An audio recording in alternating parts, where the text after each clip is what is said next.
শ্রীকৃষ্ণের শুদ্ধ নির্মল কথা তুমি বর্ণনা করো, যে ভগবানকে একমাত্র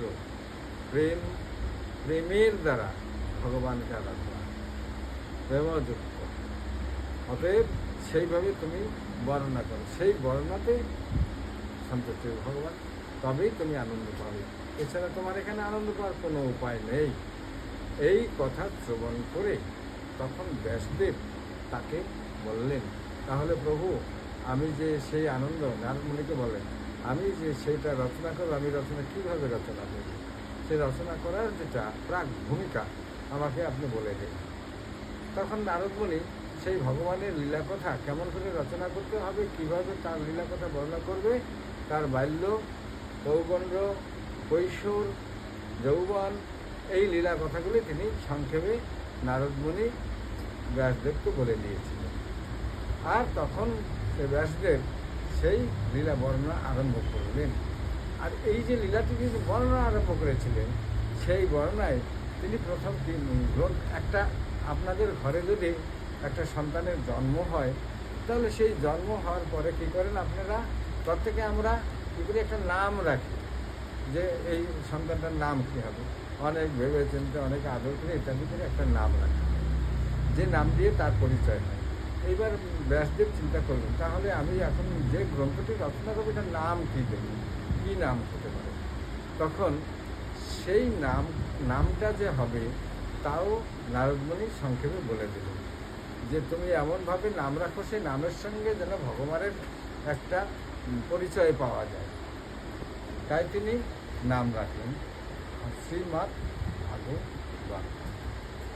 এখানে স্ত্রী অর্থাৎ সুন্দর, স্ত্রী কথার অর্থ হচ্ছে সুন্দর বা ঐশ্বর্য। তো যেখানে স্ত্রী সুন্দর থাকবে, যেখানে সুন্দর কখনো মলিনতা হবে না। মত অর্থাৎ আমার বা কৃষ্ণের, যেখানে কৃষ্ণের সুন্দর কথা, ভাগবত মানে কথা, শ্রীমৎ ভাগবত, যেখানে শ্রীকৃষ্ণের সুন্দর কথা বর্ণনা করা থাকবে, তুমি এইভাবে নাম রাখবে। তখন নামটি রাখলেন শ্রীমৎ ভাগবত। এই যে শ্রীমৎ ভাগবত, গোবিন্দের রূপের উপর, লীলার উপরেই নামখানা রাখা হয়েছে। সেই শ্রীমৎ ভাগবতের লীলা কথা কী করলেন, তিনি সত্যযুগে তিনি দুইটি লোক আরাধনা করেছিল, স্বামী স্ত্রী। তারা আরাধনায় সন্তুষ্ট হয়ে ভগবান তাকে দর্শন দিলেন, এবং সেই দর্শনে তারা বর চাইলেন। কী বর চাইলেন? ওই যে ভগবানের শ্যামল মূর্তি দর্শন করলো না, সেই শ্যামল মূর্তি দর্শন করে তারা ওটাই ভুলে গেল। তাই তারা বলল, তোমাকে আমার এই শ্যামল মূর্তি পুত্ররূপে চাই। তখন ভগবান হেসে দিলেন, বললেন, ঠিক আছে, তোমরা আমার এই শ্যামল মূর্তিটাকে চেয়েছে তো, অতএব তোমাদের কাছে আমি বাল্যলীলা, কৈশোর লীলা পর্যন্ত থাকবো, তারপরে আর তোমাদের কাছে আমি থাকবো না, কেননা তোমরা আমাকে এইটুকু চেয়েছ। অতএব তাদের সেই বাঞ্ছা পূর্ণ করার জন্য ভগবান তিনি কৃষ্ণরূপে অবতীর্ণ হইলেন। আর সেই যে আরাধনা করেছিলেন দুইজন নর এবং নারী বলিয়া উল্লেখ করা আছে, সেই দুইজন এবার হলেন নন্দ আর যশোদা। সেই নন্দ এবং যশোদা, তাদের ঘরে ভগবান শ্রীকৃষ্ণ এলেন। তিনি এলেন কে? ভগবান শ্রীকৃষ্ণ এলেন প্রেম রূপী। ভগবান শ্রীকৃষ্ণ এখানে প্রেম রূপে শ্রীকৃষ্ণ এলেন। আর ওইদিকে দৈবকীর ঘরে যে আবির্ভাব হইলেন শ্রীকৃষ্ণ, সে হল বিষ্ণু। সেই বিষ্ণু ওখানে আবির্ভাব হয়ে তিনি কি করলেন, নন্দ মহারাজ বসুদেবের মাথায় করে নিয়ে এলেন। কাকে নিয়ে এলেন? শ্রীকৃষ্ণকে, তার পুত্র বাসুদেবকে নিয়ে এলেন। কেমন করে নিয়ে এলেন? মাথায় করে। দেখুন সেখানে বসুদেব মাথায় রেখেছিলেন, কৃষ্ণ কিন্তু মাথায় রেখেছিলেন, মাথায় করে এনেছেন। হ্যাঁ, তিনি মাথায় করে নিয়ে এলেন। কোথায় নিয়ে এলেন? সে নন্দালয়। নন্দালয়ে এসে সেই যে বালকটি জন্ম হয়েছিল শ্রীকৃষ্ণের যশোদার ঘরে, সেই বালকটিকে দেখতে, এখানে বিষ্ণুকে দেখতেও একই রকম। তাই ভাবলেন, আমি এবার এই বালকটিকে এখানে শোয়াইয়া দেখে, দুইজনকে একরকম তো দেখা যায়, এই কথা ভেবে কী করলেন, বালকটিকে ওখানে শোয়াইয়া দিলেন। যখন শোয়াইয়া দিল তখন দুইটি দেহ এক হয়ে গেল, মিশে গেল। দুইটি দেহ এক হয়ে গেল। অতএব শ্রীকৃষ্ণের শরীরে বিষ্ণু গিয়ে প্রবেশ করলেন। শ্রীকৃষ্ণের শরীরে তখন বিষ্ণু গিয়ে প্রবেশ করলেন, কেননা এখানে কৃষ্ণের অনেকগুলি কর্ম করিতে হইবে, যে কর্মটি প্রেমের কৃষ্ণের দ্বারা সম্ভব নয়। এটা একমাত্র বিষ্ণুই করতে পারে।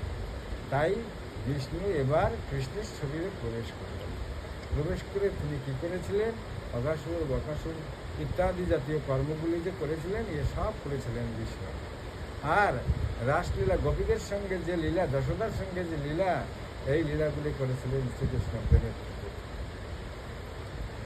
সেই শ্রীকৃষ্ণ এবার একটি লীলা করলেন। সেই লীলাটি কি? তিনি কালকে আমরা আলোচনা করেছিলাম। তা সেই লীলাটি হলো, যশোদার শ্রীকৃষ্ণকে বন্ধন করেছিলেন, বেঁধেছিলেন। কালকে আমরা আলোচনা করেছি। এবার সে তাকে বাঁধলেন। কোন মাসে বেঁধেছিলেন কৃষ্ণকে? কার্তিক মাসে। কার্তিক মাসে শ্রীকৃষ্ণকে যশোদা বেঁধেছিলেন। কোথায় বেঁধেছিলেন? পেটে বেঁধেছিলেন। এই পেটে, এখানে বেঁধেছিলেন, হাতেও নয়, অন্য কোথাও নয়। আর কি দিয়ে বেঁধেছিলেন? রশি দিয়ে বেঁধেছিলেন। এই পেটে বেঁধেছিলেন। এই পেটের এক নাম হলো উদর, আর রশির এক নাম হলো দাম। তাই দামোদর। কার্তিক মাসের ঠাকুর হলেন দামোদর, কার্তিকে দামোদর। এইভাবে কার্তিক মাসের নামও হলো দামোদর মাস।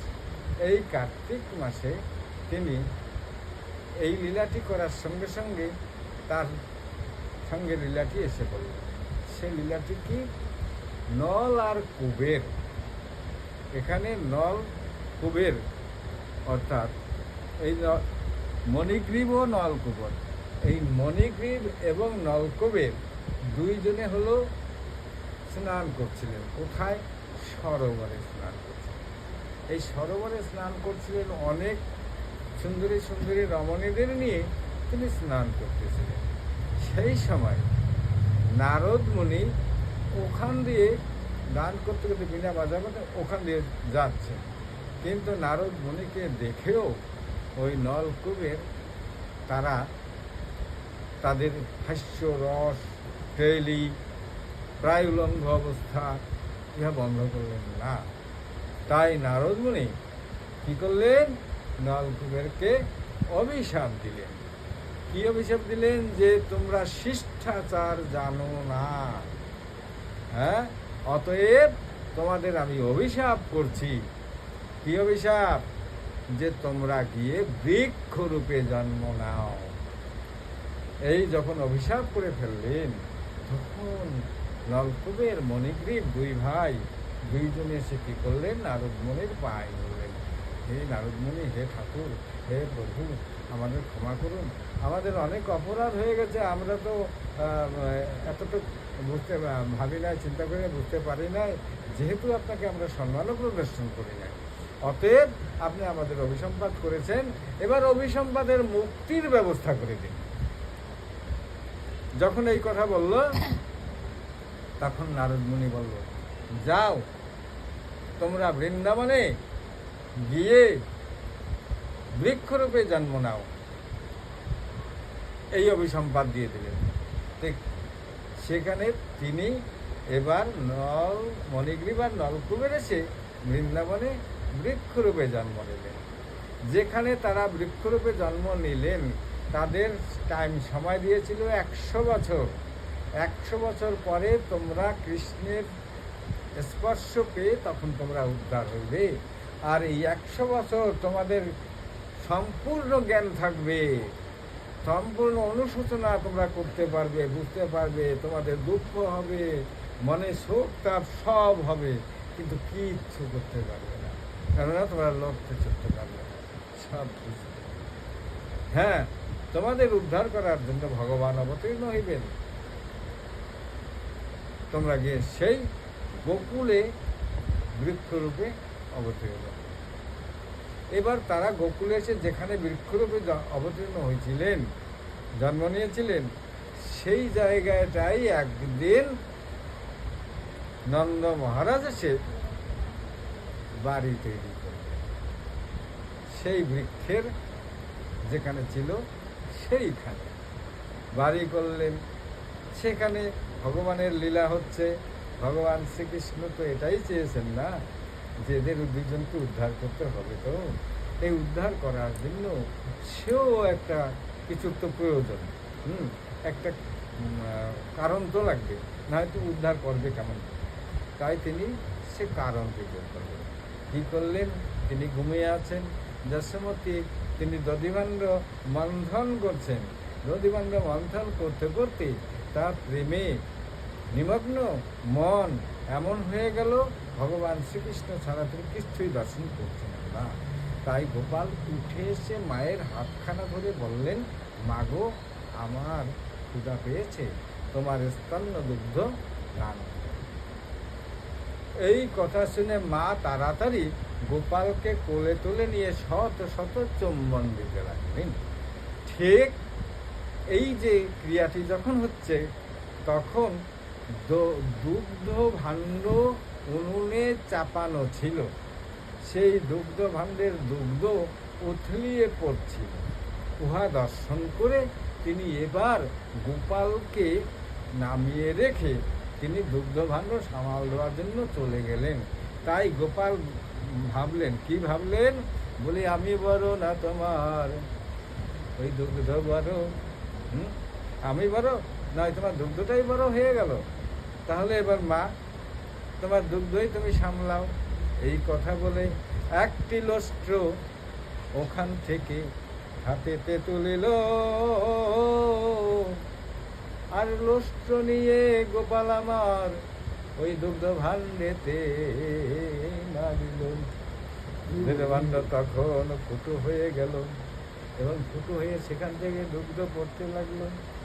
যশোমতী জননী এই রূপ দেখিয়া তখনই পিছে ফেরে গোপালের দিকে চায়, পিছে গোপালে দিকে চায়। তিনি তো বুঝতে পেরেছেন হ্যাঁ, গোপাল ছাড়া আর কেউ করেনি। তাই দেখছে গোপাল আমার ওই দোষ্টখানা মেরে দিয়ে তিনি কী করছেন, ওই অদূরে পালিয়ে যাচ্ছে। তাই যশোমতী আমার তার পিছে পিছে তিনিও চলছেন, আর বলছেন, রে পৃষ্ঠ, রে রে দুষ্ট, পৃষ্ঠ পৃষ্ঠ। কিন্তু গোপাল আমার থামছে না, আবার পিছে পিছে কী করছে, তাকিয়ে দেখছে মা কত দূর আছে, বুঝি আমাকে ধরে ফেলে।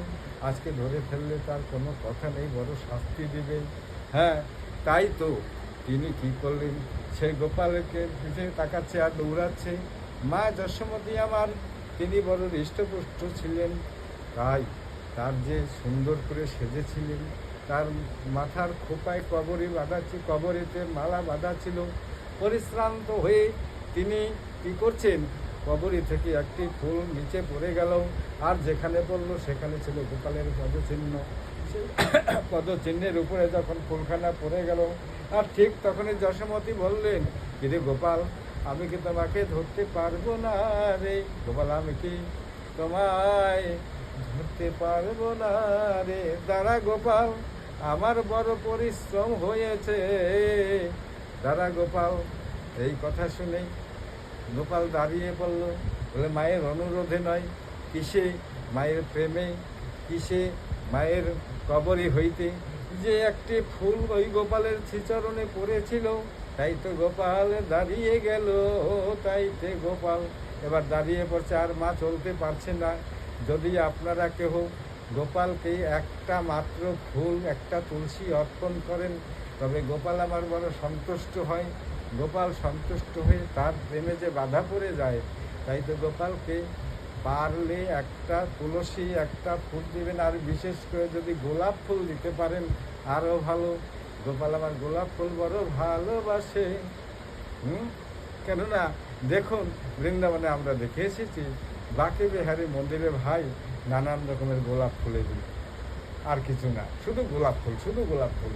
যত রকমের আছে, সাদা সাদা, লাল, হলুদ, আর কোনো কথা নেই, যত রকম আছে সব গোলাপ ফুলের অবতার সেখানে। 1-2 টাকার নয়, 2-3 লক্ষ টাকার গোলাপ ফুল প্রতিদিন ওখানে দেয় গোপালের কাছে, বাঁকে বিহারীর কাছে। এবার যদি পারেন তাই দেবে, তাতে গোপাল বড় সন্তুষ্ট হইবে। এবারে যশোমতী মাতা হে গোপালের কাছেতে গেল, গোপালের সন্নিধানে উপস্থিত হলো, আর ধীরে গিয়ে গোপালের হস্তেতে ধরিল, বলছে আজকে তোমায় ছাড়ব না রে, আজকে তোমাকে আর ছাড়ছি না গোপাল। হ্যাঁ, তুমি বড় দুষ্ট হয়ে গেছো, আজকে তোমায় ছাড়ব না রে। কেননা তুমি অনেক কিছুই নষ্ট করে দিয়েছো। আর তুমি আবার সেই ননিগুলিও খেয়েছো। বলে হ্যাঁ, ননিগুলো খেয়েছি তো আমি। হ্যাঁ, তিনি তো বলছেন আমি ননি খেয়েছি। গোপাল আমার তার দলবল নিয়ে কি করেছিল, তার সঙ্গী সাথী নিয়ে কি করেছিল, ওই ননি খাওয়ার জন্য, ননি মাখন খাওয়ার জন্য তার সঙ্গী সাথী নিয়ে যেখানে ননি ভাণ্ড, দুধের বারো দধি ভাণ্ড ঝুলানো থাকে, সেখানে গিয়ে উপস্থিত হয়েছে এবং সবাইকে বলছে আয় তোদের আজকে আমি ননি খাওয়াবো, মাখন খাওয়াবো, তোদের মনের বাসনা আজ পূর্ণ করে দেব। এই কথা বলে সব সখাগণ নিয়ে উপস্থিত হয়েছেন। আর কি করেছেন, গিয়ে দেখেন, কি দেখেন, ওই যে দধি ভাণ্ডে একখান কাশি বাঁধা, যদি দধি ভাণ্ডে লাড়া দেয় তাহলে কাশিটা শব্দ হবে। ওরে বাবা, বুদ্ধিটা তো ভালো করে রেখে দিয়েছে। আমি যখনই দধি ভাণ্ড ধরবো তখন কাশি বাজবে, দৌড় দিয়ে মা চলে আসবে। হ্যাঁ, তখনই দৌড় দিয়ে মা চলে আসবে আমাকে ধরার জন্য। ওটা একটা জুড়ি বাঁধা, বলে এটাও তো শব্দ করবে, বলে ওইটাই আর একটা ঘন্টা বাজা, বলে এটাও তো শব্দ করবে। দেখি প্রত্যেকটা বান্ধে একটা করে যন্ত্র বাঁধাই আছে। তাই তো তিনি ভাবলেন বড় বুদ্ধি করে রেখেছে, আজকে বড় খাওয়া দাওয়া তো বড় ডিস্টার্ব দেখা যায়। তাই তিনি আস্তে আস্তে সেই যন্ত্রপাতিগুলিকে বলছেন, ওরে যন্ত্রগণ শোনো, চুপ, কেউ আওয়াজ করবে না কিন্তু। হ্যাঁ, সব চুপ করে থাকবে।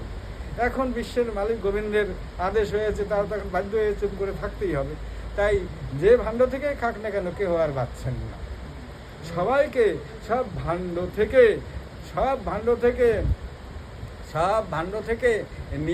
নিয়ে সব বাইকে তিনি দিচ্ছেন, সবাইকে দিচ্ছেন। এমন সময় সবার খাওয়া হয়েছে, কি তোমরা সবাই পেয়েছো? বলে হ্যাঁ পেয়েছি। তাহলে এবার আমি খাই? বলে হ্যাঁ তুমি খাও। তাই গোপাল আমার কি করলেন, যখন একটু ননি ভাণ্ড হতে ননি নিয়ে মুখে দিলেন, তখন সব যন্ত্রগুলি একসঙ্গে বেজে উঠল, সব যন্ত্রগুলি একই সঙ্গে বেজে উঠল। ইহা দর্শন করে গোপাল বল, কি তোরা বাঁচছিস কেন? বলছি বাঁচবো না প্রভু, আমার গোবিন্দের যে ভোগ হলো, ভোগের সময় তো আমরা বিশ্ব চরাচর জগৎকে জানাতেই হবে যে আমার গোবিন্দের ভোগ হচ্ছে। তাই তো আমরা একসঙ্গে বেজে উঠেছি প্রভু। গোবিন্দ আর কিছুই বলতে পারলেন না, রাধে রাধে। হ্যাঁ, এবার সেই গোপাল তাকে দড়ি দিয়ে বেঁধেছে। কোথায় বেঁধেছে? পেটে বেঁধেছে। আর এক সাইড উদুখলে বেঁধে দিয়েছেন। গোপাল আমার হামাগুড় দিয়ে চলছে। কোথায় চলছে? একটু একটু করে অগ্রসর হয়ে যাচ্ছে, আর উদুফলটা টেনে নিয়ে যাচ্ছে। এইবার সেই যে যমলা অর্জুন বৃক্ষের একটা গোড়াটা একটাই, আর দুই দিকে দুইটা গাছ। এবার সেই ভিতর দিয়ে ওপারে চলে গেল, এই দিকে উদুফলটার দিকে বেজে গেল, আর ওইদিকে গোপাল। তখন গোপাল কি করছে? একটু জোরে, বিশ্বম্ভর মূর্তি গোপাল, তিনি যখন একটু জোরে চাপ দিলেন, তখন এই বৃক্ষটা উৎপাটন হয়ে গেল। বৃক্ষটা পড়ে গেল। বৃক্ষটা যখন পড়ে গেল তখন সেই বৃক্ষ হতে দুইটি পুরুষ বের হয়ে এলো এবং তারা হাত জোড়কে আমার গোপালের দিকে হাত জোর করে বলছে, প্রভু আজকে তোমার পরশে আমাদের উদ্ধার হলো, তোমার পরশে আমাদের উদ্ধার হলো। বলছে তোমার পরশে আমাদের তো উদ্ধার হয়েছে। যা হোক, এবার তোমরা এক কাজ করো, আর কখনো অভিমান করবে না। দেখো অভিমান করলে কি হয়, পেয়েছে তো তার ফল। বলে হ্যাঁ প্রভু, খুব হয়েছে। এই বলে সেই মণিগ্রীব আর কুবর নলকুবর তারা চলে গেল। সব চতুর্দিকে সব বালকগণ দাঁড়িয়েছিল, তারা দাঁড়িয়ে দাঁড়িয়ে সবই দর্শন করছে। কিন্তু এখানে গোপাল আমার বৃক্ষের ডালে পালের ভিতরে আটকা পড়ে গেছে, কেননা সেখানে তো একটা দড়ি বাঁধা আছে। অতএব সব দৌড় দিয়ে গিয়ে মা তার যশোমতীকে বলছে, মাগো দেখো তোমার গোপাল গাছের ভিতর আটকে আছে, গাছ চাপা পড়ে গেছে। এই কথা শুনে যশোমতী জননী ধেয়েতে আসিল, অনেক দৌড় দিয়ে আসলো, ধেয়েই আসলো। হ্যাঁ, কি এসে কি দেখছে, গোপাল ওই অর্জুন বৃক্ষের ভিতরে চাপা পড়েছিল। বলে চাপা নয়, চাপা পড়ে নাই, ওই ফাঁকে আছে। হ্যাঁ, কিন্তু কেউ দিয়ে গোপালকে বের করে আনছেন না। দড়িটা যে কেটে দিয়ে গোপালকে বের করে নিয়ে আসবে, বের করে আনছেন না। কেন আনছেন? অনেক আমরা তো দেখি কেউ পড়ে গেলে বা বিপদ পড়লে আমরা তাকে বাঁচানোর জন্য চেষ্টা করি। এখানে গোপাল আটকা পড়ে গেছে, তাকে বাঁচানোর জন্য কেন চেষ্টা করবেন না? প্রশ্ন তো একটা থেকেই গেল। রাধে রাধে, এই যে কেন তাকে উদ্ধার করতে বা বাঁচাতে গেলেন না, সেইখান থেকে লোক গেল নন্দ মহারাজের কাছে, যেখানে নন্দ মহারাজ কর্ম করিতেছিল সেখানে লোক গিয়ে উপস্থিত হলো এবং গিয়ে বলছে নন্দ মহারাজকে, ওগো নন্দ মহারাজ, শুনুন শুনুন, আপনার গোপাল ওই যমলার জন্য বৃক্ষ পড়ে গিয়ে তার তলে চাপা পড়ে আছে, শীঘ্র গিয়ে তাকে উদ্ধার করুন, সেতে চাপা পড়ে আছে। এই কথা শুনে নন্দ মহারাজ অতি সত্বর সেখানে আসিল, ধীরে ধীরে গিয়ে গোপালের বন্ধন মুক্ত করিল। নন্দ মহারাজ ভিতরে গিয়ে ধীরে ধীরে গিয়ে সে গোপালের বন্ধন মুক্ত করে গোপালকে তো কোলে তুলে এনে বাইরে এলো এবং যশোমতীকে বলছে, তুমি কেন একে বেঁধেছিলে? বলছে, বাঁধবো না, কিন্তু আজ দেখো তো কি হয়েছে। আর গোপাল আমার মিটি মিটি একবার যশোদার দিকে তাকাচ্ছে, একবার নন্দ মহারাজের দিকে তাকাচ্ছে আর হাসছে। বলে, তোমরা কি বুঝলে যে এটা যে আমার পূর্বের লীলা বিলাস? বলি, এটা যে আমার পূর্বের নির্ধারিত লীলা বিলাস, সে তোমরা জানবে কি করে? তোমরা যে বাৎসল্য রসের ভক্ত, অতএব তোমরা যত যে রসের ভক্ত সেইভাবেই তো তোমরা চিন্তা করবে। তবে যা হোক, এখন যখন আমি যখন মুক্ত হয়েছি, তোমরা যখন বাইরেই নিয়েই এসেছে, এবারে মা গো আমায় খেতে দাও গো। গোপাল বলছে, মা আমায় খেতে দাও, আমার ক্ষুধা লেগেছে। আহা, এই কথা যখনই বললো তখন মা কি আর থাকতে পারে, তাড়াতাড়ি গোপালের কোলেতে নিল। আয় রে গোপাল, আয় আমার কাছে আয়। এই কথা বলে যশোমতী গোপালকে নিল। আর ওখান থেকে সব লোক তখন আস্তে আস্তে চলে গেল। এই তো যমলার্জুন বৃক্ষ আমার উদ্ধার হয়ে গেল। এবার সবাই মিলে একবার রাধে রাধে গোবিন্দ বলো, রাধে রাধে গোবিন্দ বলো, জয় রাধে শ্রী রাধে বলো, রাধে রাধে গোবিন্দ বলো।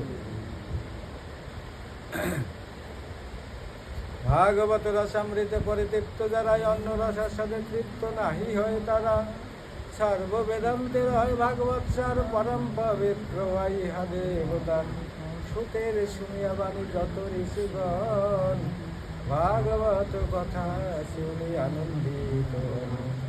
ঋষিরা পুরাণ শেষে করিয়া শ্রবণ হরে হরে ধ্বনি সবে কইল উচ্চারণ।